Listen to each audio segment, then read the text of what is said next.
What's going on, everyone? We're going to do a quick MLB trade deadline grading system for each team. We're going to go through the teams, give them a letter grade, talk about some of the moves they made. All right, so let's get right into it. We're going to start with obviously at the very top, the Los Angeles Dodgers.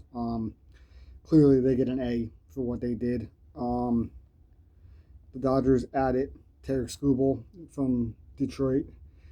And what they gave up to get Tarik Skubal really wasn't a huge package. Zaire Hart and River Ryan. River Ryan has a lot of arm issues. He's got potential, but at 28 years old, he's had a lot of arm injuries. But that wasn't exactly a very high deal that the Dodgers had to give up to get Tarik Skubal. Naturally, you're the best team in baseball. You added arguably the best pitcher in baseball.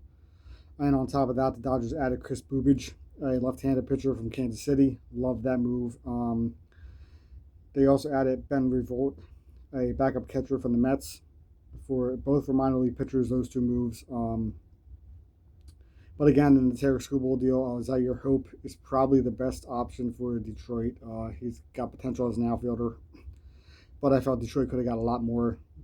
But adding Tarik Skubal, Kris Bubic alone gives the Dodgers an A for this trade deadline. The next team on the list is the San Diego Padres. I also give them an A. I didn't think I thought the Padres would buy. I never thought for a second they would be sellers.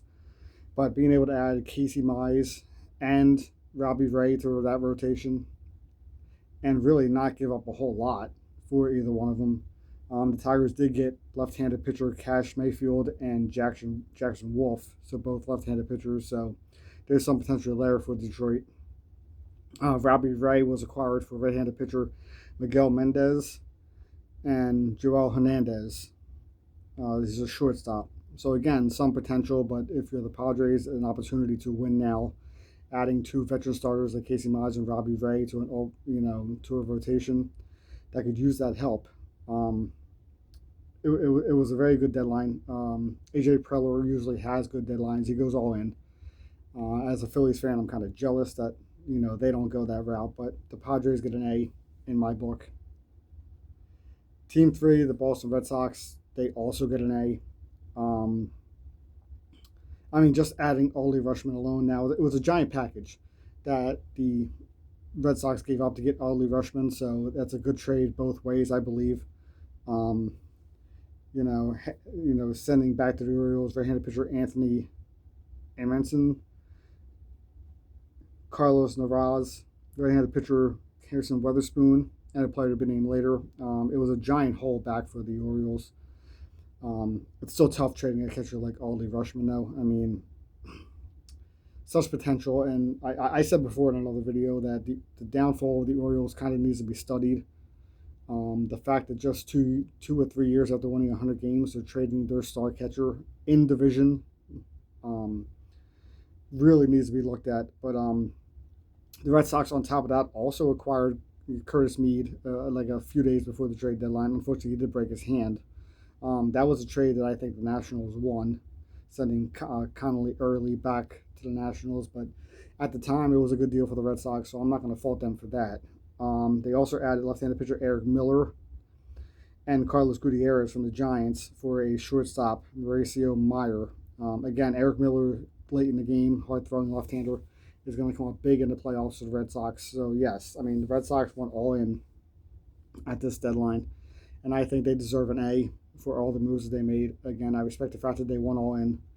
They are the hottest team in baseball at the moment, so why not go all in? So they get an A from me. The Chicago Cubs are next on the list. Chicago Cubs also get an A, and realistically, you can never complain about what they did. At first they did get David Peterson back in June. They also added Aaron Civale a couple weeks before the deadline, but on deadline day they got Kevin Gausman and added Braxton Garrett from the Marlins. Getting Kevin Gausman alone gives them a solid starter in that rotation. A guy that's pitched in big games. He's going to come up big in the playoffs. The Cubs see a win now potential So again, another organization that tends to go all in, another organization that tends to bet big, and the Cubs deserve it. I mean, they have a great team out there, and why not go for it? I still don't think they're going to catch Milwaukee, but that doesn't mean that in a short series they can't take Milwaukee or even the Dodgers with the pitching that they're trying to put together and that offense that they have. Again, I love adding Kevin Gausman, Aaron Savali if you can find it, get some big outs in the bullpen. Braxton Garrett is a wild card here. I think he has some potential, but look, any big start he gives them is a plus. So yes, they get an A, the Cubs for me. Oh, they also did get Clay Holmes towards the end of the deadline. I forgot about that. Clay Holmes is a guy that throws a lot of ground balls. The Cubs have very good defense on the infield. So with that infield defense, Clay Holmes is really going to be good out there in Chicago, especially if the wind's blowing in. He's going to be a tough guy to hit.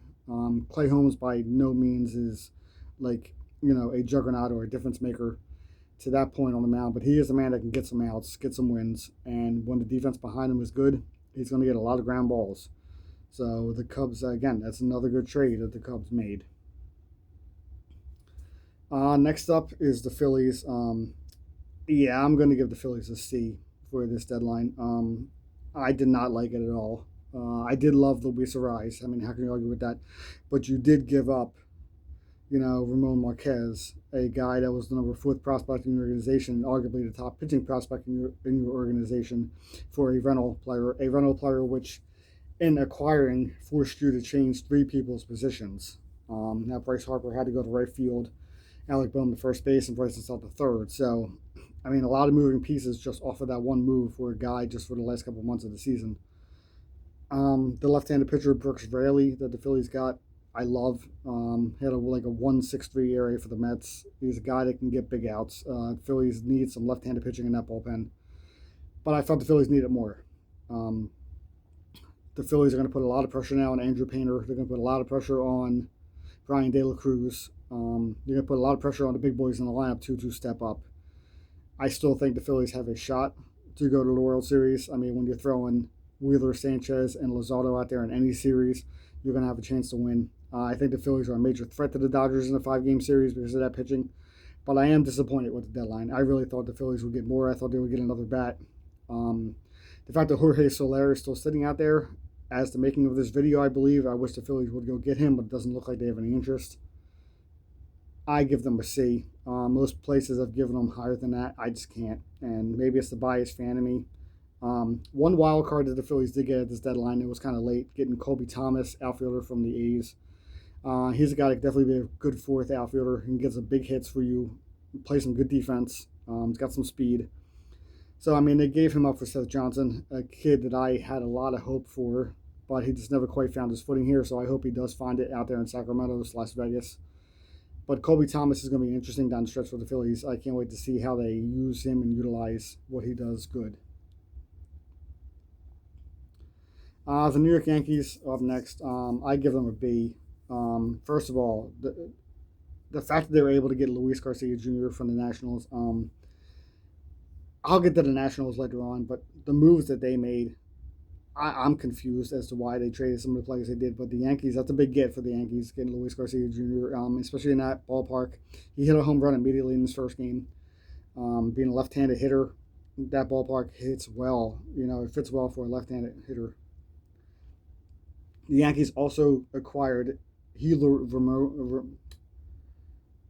Ramones from the Giants. He's a pretty good outfielder. He'll hit you about 220, probably 230. He's got some pop.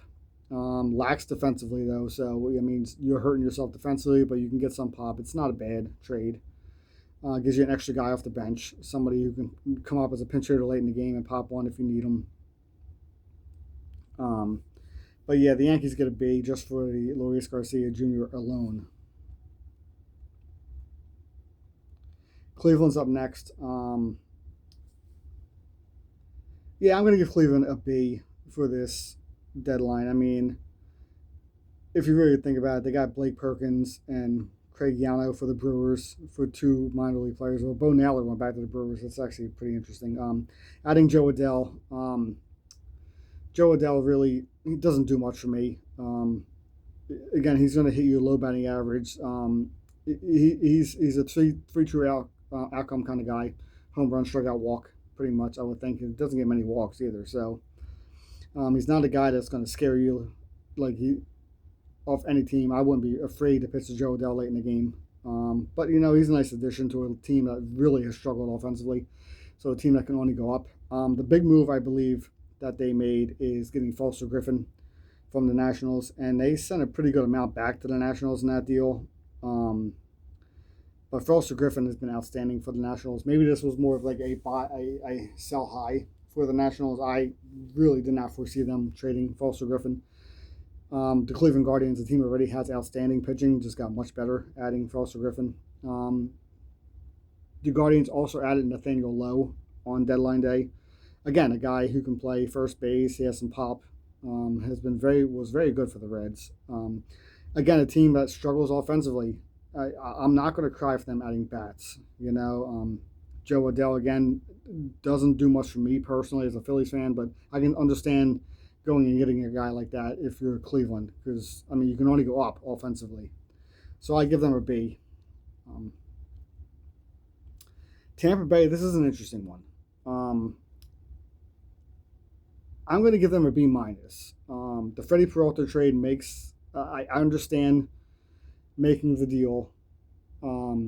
He's a guy that's had an outstanding arm for most of his career. He struggled early on with the Mets. I think he's been better lately. He did give up 3 guys to get him, so it's like it was kind of a big hole for a guy you're putting a lot of weight on. But the reason why I give him a higher grade is the acquisition of Liam Hicks. It's a guy I'm surprised the Marlins traded. He's a guy that led the Marlins in RBIs. Again, he's adding a bat to a team that has good pitching. So adding a bat like that to that team is really going to make them even more scary. A team that can pitch well, has a good bullpen, and now you just added another bat to that lineup that already has Yandy Diaz and a number of other guys who are really good. The acquisition of Tyler Wells in the bullpen also, I think, is going to add another arm late in that game that throws hard. So, yeah, I think the Rays are ready to go. I think we could conceivably look at this division coming down to a 3-team race late in September between them, Boston, and the Yankees. Right now, I give the edge to Boston in the American League, but Tampa Bay is really good. They are my 2 favorites in the American League right now, Tampa Bay and Boston, but Boston 1, Tampa Bay 2. The Liam Hicks trade is really good for them. Man. Okay, the Chicago White Sox. Now, I'm giving the White Sox a C. I see many outlets giving them a B. They got Luis Castillo from the Mariners. It's not a trade I would have made. I actually had Clay Holmes or Freddie Peralta pinned to the White Sox. I thought that was a move that they would make. I thought Freddie Peralta was a lock to the White Sox actually a couple weeks ago. Luis Castillo, he's an older arm. He has really struggled. I don't know how much he has left in the tank. He struggled in his first start tonight for the White Sox, and they sent 3 guys back to Seattle. They sent them a hole. Sir Anthony Dominguez isn't much, but Nolan Jones and Boston Smith are both 2, young players with potential that went back to Seattle in this trade. So, if Castillo was the last guy on the board, I would understand it, but there were still other pitchers on the board that I thought the White Sox could have went and got. The Brausebond trade for the Mets. Okay, he's another arm. Not a guy that scares me, but by any means late in the game.